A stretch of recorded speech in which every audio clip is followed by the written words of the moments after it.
There's none.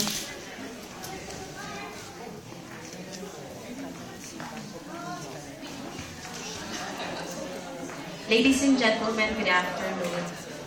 Allow me to introduce myself first before proceeding to discuss my topic. I am Marjorie Oyama, residing in Ibarra City and presently employed as an English teacher.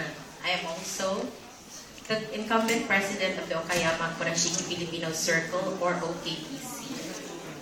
So without further delay, I am going to discuss a topic which is entitled AMDA and its emergency relief mission to the Philippines. What does AMDA stands for? As you all know, AMDA is the Association of Medical Doctors of Asia.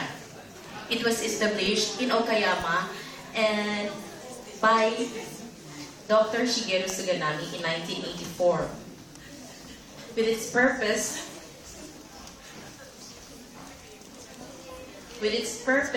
of an international organization dedicated to realize the peaceful world community through humanitarian efforts in medical health care sector. Currently, AMDA's worldwide network has reached to 30 chapters.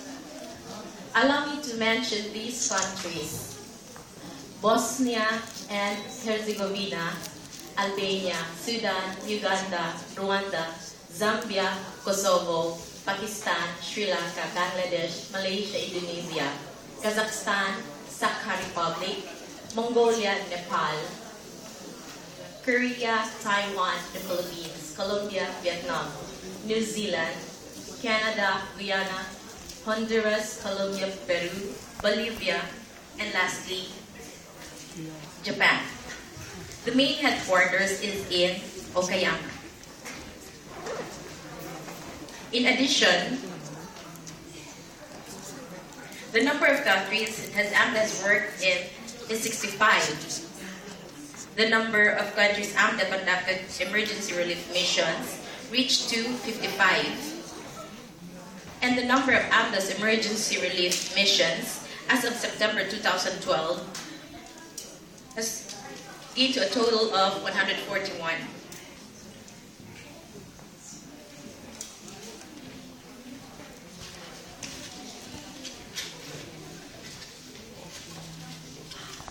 Moreover, AMDA holds United Nations Economic and Social Council in General Consultative status since year 2006. Moving forward, let us touch a brief discussion on the emergency relief for Mindanao typhoon in the Philippines. But for now, I'd like to give you a brief history and description of the OKPC, or Okayama Kurashiki Filipino Circle. On June 12 of 2005, Filipinos residing in Okayama Prefecture got together to create a group which has three main goals. First is to promote a cultural exchange between Philippines and Japan. Second is to have children be proud of their heritage as Japan and Filipino blood. Third is to be active as a group for communication and interaction and support to Filipinos. For years, OKPC had been very active in terms of voluntary help. As a matter of fact, in 2006, an emergency relief activity for distributing of a relief supply for a large-scale natural disaster in the Philippines. And in 2007, the Japan Zenko Association awarded the OKPC for recognition of out-of-ordinary activities. In addition, the Kurashiki Peace Exchange Promotion Office and the Kurashiki Board of Education certified the group as an international volunteer exchange group.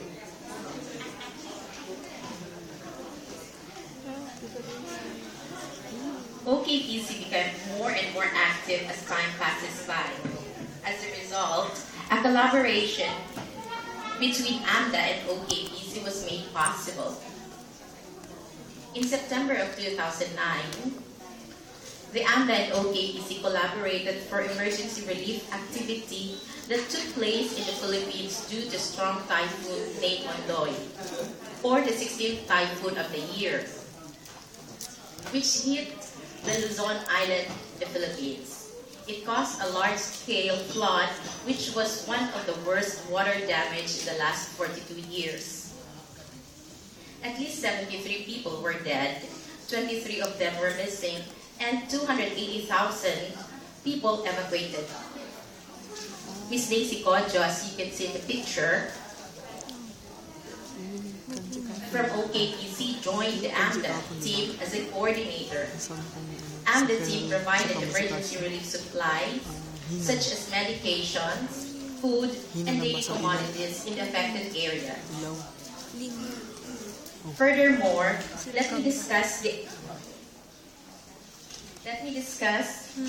AMDA emergency relief activity for Mindanao in the Philippines. The first dispatch team took place last December 21st to 27th of 2011. The team were Miss Mio Takeda, a registered nurse, yours truly, Marjorie, coordinator and translator, and two medical doctors from Indonesia, Dr. Hamkarani and Dr. Mohammed Yusuf. The second dispatch team took place last January 12th to January 16th this year. It was headed by Dr. Suganami, the president of AMDA Group, Nithian from AMDA headquarters, and 4 medical doctors and 3 coordinators from AMDA Philippines. Allow me to detail the extent of the damage. Number of deaths was 1,259. Amount of rainfall usually recorded in 1 month was measured in 2 hours alone in Mindanao Island.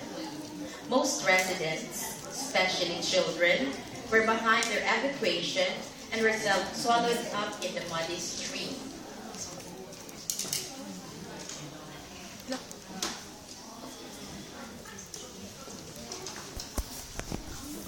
Here are some photos of AMDA emergency relief activity for Mindanao typhoon. As you can see in the upper left, tremendous damage in Cagayan de Oro City in northern Mindanao Island. And in the upper right, posting of missing people at the evacuation shelter. The lower left is a gymnasium being used as an evacuation shelter in Cagayan de Oro City.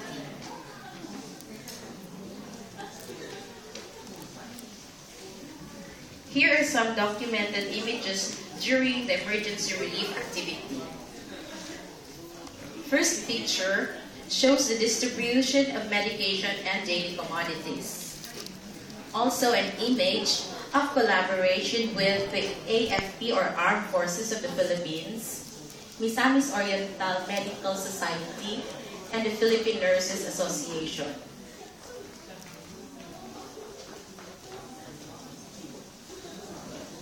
And at the lower right, where we implemented a mobile clinic.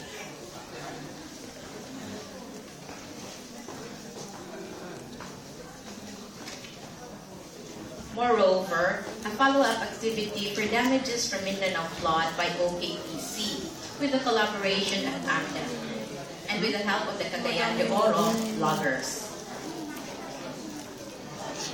It all stated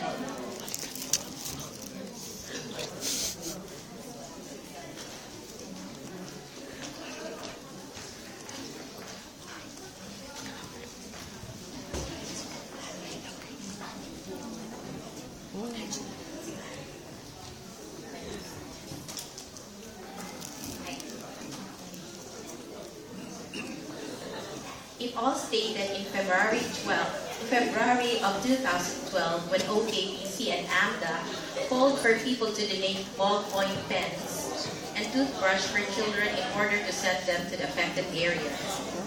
As a result, many people, as far as from Setagaya, Tokyo, students from Otanidai Shogako in Fukuyama City, students from Izoe Shogako in Ibara City, came with a good heart to give out donations. Recently, in June of 2012, yours truly and Ms. Gina Digucci traveled to the Philippines to distribute the donated pens and toothbrushes among the school children.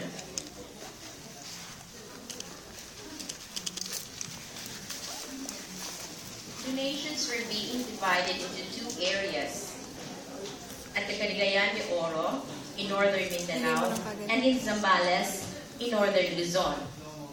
In Cagayan, 900 sets of school supplies and toiletry for personal hygiene were given to graders 1 to 6. And in Zambales, 300 sets of umbrellas and slippers, school supplies, and toiletries for personal hygiene. Ceiling fans were also donated to highlight the good ventilation for students.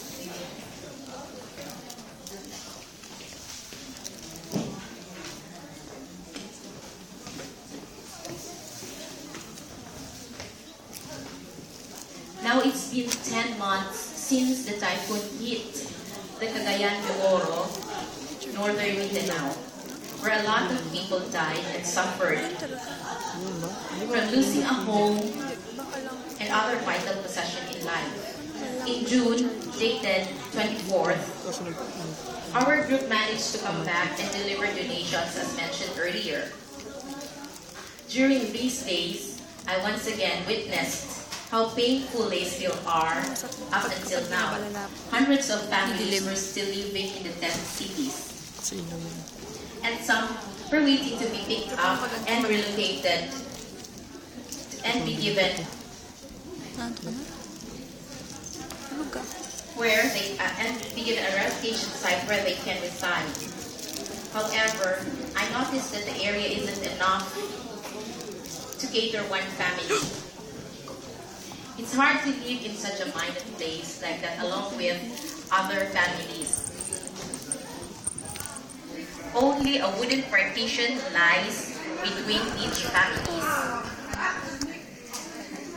I was able to talk with one of the family and they said, although they were being relegated, they're still having had time to cope up the situation because living in a small place is like hearing yells, noises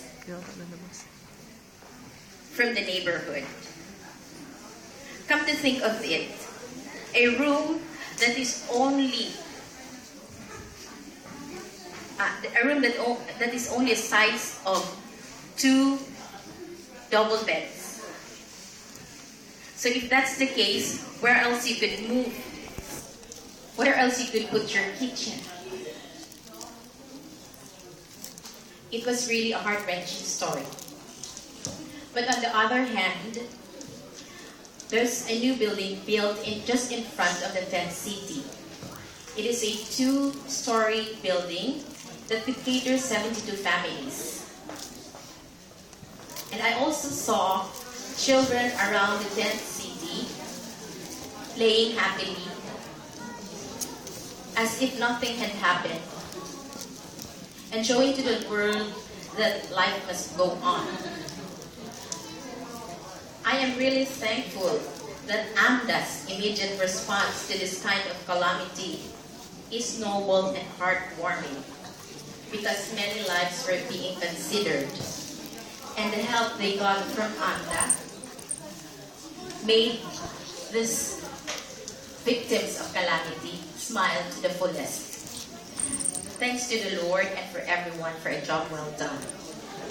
Once again, I am Marjorie Oyama saying maraming salamat po.